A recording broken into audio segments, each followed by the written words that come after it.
വിശുദ്ധ യോഹന്നാൻ 6:63. ആത്മാവാണ് ജീവൻ നൽകുന്നത്, ശരീരം ഒന്നിനും ഉപകരിക്കുന്നില്ല. നിങ്ങളോട് ഞാൻ പറഞ്ഞ വാക്കുകൾ ആത്മാവും ജീവനുമാണ്. പരിശുദ്ധ പരമദിവ്യകാരുണ്യ നേരവും ആരാധനയും സ്തുതിയും പുകഴ്ചയും ഉണ്ടായിരിക്കട്ടെ. ഈശോയെ നന്ദി, സ്തുതി, ആരാധന. Hallelujah, hallelujah, hallelujah. ഈശോയെ ഞങ്ങളങ്ങയെ സ്തുതിച്ച് ആരാധിക്കുന്നു. മാലാഖമാരോട് ചേർന്ന് ഞങ്ങളങ്ങെ പുകഴ്ത്തുന്നു. Hallelujah, hallelujah. ഈശോയെ, വചനത്താൽ ഞങ്ങളുടെ ജീവനെ അങ്ങ് ജ്വലിപ്പിക്കണമേ എന്ന് പ്രാർത്ഥിക്കുകയാണ്.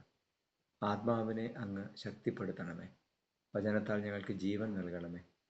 അങ്ങ് പറയുന്ന ഓരോ വാക്കും ഞങ്ങളുടെ ഹൃദയത്തിൽ ആഴ്ന്നിറങ്ങി ജീവിക്കുവാൻ തക്കവിധം അനുഗ്രഹിക്കണമേ. നമ്മുടെ കർത്താവ് ഈശോ മിശിഹായുടെ കൃപയും പിതാവായ ദൈവത്തിൻ്റെ സ്നേഹവും പരിശുദ്ധാത്മാവിൻ്റെ സഹവാസവും നിങ്ങളോടുകൂടി ഉണ്ടായിരിക്കട്ടെ, ഇപ്പോഴും എപ്പോഴും എന്നേക്കും.